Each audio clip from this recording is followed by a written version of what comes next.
dari Psikologi B 2023 dengan NIM 046411828047. Di sini saya akan menjelaskan tentang period psychology test, dan di sini akan saya contohkan dengan soal sebagai berikut. Salah kasusnya yaitu suatu program diet dilakukan untuk menurunkan berat badan dari 10 orang yang mengikuti program diet dipilih secara acak. Nah, di sini dapat kita ketahui bahwa N-nya atau subjek yang mengikuti suatu eksperimen ini ada 10 orang, di mana N-nya ada 10. Setelah itu, atau setelah 2 bulan mengikuti program tersebut, berat badan ditimbang kembali, hasilnya dalam program sebagai berikut.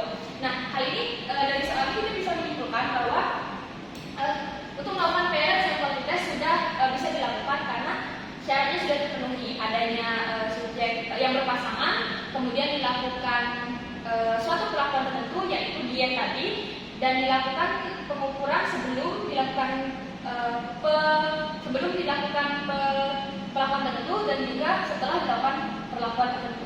Dan setelah dilakukan perlakuan tertentu dapatlah data sebagai berikut. Ini kita abaikan terlebih dahulu, dapatlah sebelum dan sesudah.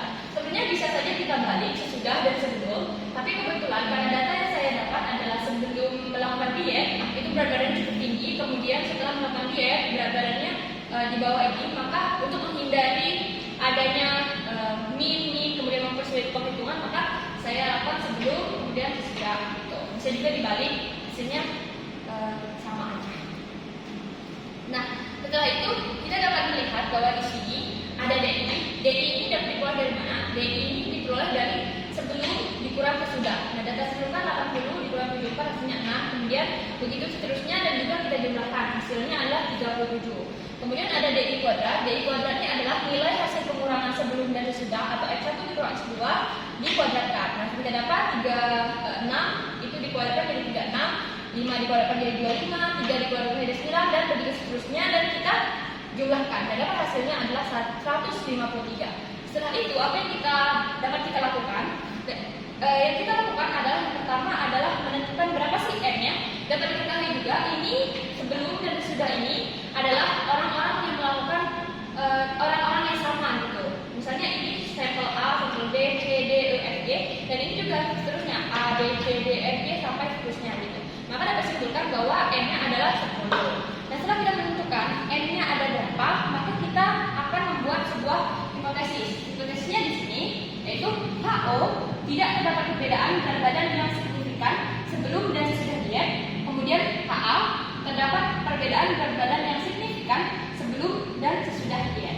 Setelah dilakukan pembuatan hipotesis, kita akan menentukan T-tabel dengan taraf signifikansi sigma dan DF atau degree of freedom yang sama dengan N-1 dengan taraf signifikansi sigma sama dengan 5%, yaitu 0,05, kemudian degree of freedom 10 dikurang 1 sama dengan 9. 10 kurang 1 dari mana tentunya? Karena degree of freedom adalah N-1.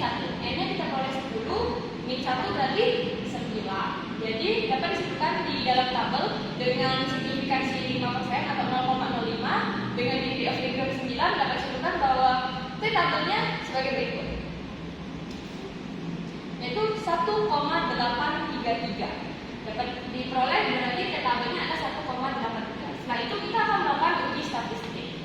Uji statistik yang dilakukan yang pertama adalah kita akan menghitung D-bar. D-bar ini apa sih maksudnya? D-bar ini adalah rata-rata dari hasil yang kita hitung ini. Rata-rata itu rumusnya adalah sigma DI yang kita hitung tadi, sigma DI per N. N tadi adalah jumlah ini semua yaitu 10. Jadi 37 per 10 sama dengan 3,7. Dapatkan rata-rata 3,7. Kemudian kita akan mencari standar deviasi, tapi sebelum mencari standar deviasi, kita harus mencari varians gitu. Variansnya rumusnya N dikali sigma DI kuadrat dikurang dalam kurung sigma DI dipangkatkan atau kuadrat gitu per N dikali N-1. Dapatlah hasilnya setelah dimasukkan semua angka-angka yang telah kita dapatkan itu, dapatlah hasilnya 1,77. Ini belum standar deviasi tapi masih varians.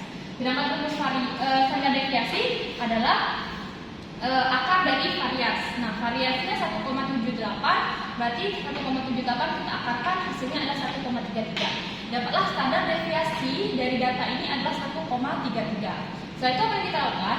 Kita lakukan adalah mencari T hitung. Kan kita memperoleh T-tabel Kemudian T itu gunanya apa? Untuk dilakukan perbandingan untuk menentukan kesimpulan pada hipotesis. Nah, T-nya adalah rumus dari T itu adalah D bar atau rata-rata tadi, min DO per standar deviasi per akar dari N gitu. Dapatlah gitu D-nya kita ketahui 3,7, min dikurang 0, DO ini udah ketentuan udah 0 gitu, mau dimana pun 0.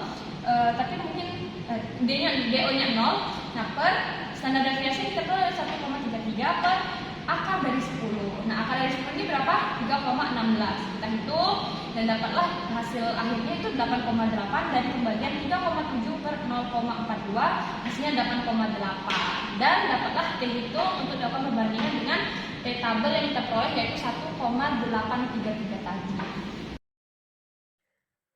Baiklah, di sini kita akan mengambil kesimpulan. Sebelumnya kita akan memperhatikan kaidah pengujian. Nah, kaidah pengujiannya dapat dilihat bahwa jika T hitung lebih besar dari T tabel, maka HO-nya ditolak. Nah, jika T hitungnya lebih kecil atau sama dengan T tabel, maka HO-nya diterima. Nah, dapat dilihat kesimpulannya T hitungnya lebih besar dari T tabel, yaitu T hitungnya diperoleh 8,8 sedangkan T tabelnya 1,833.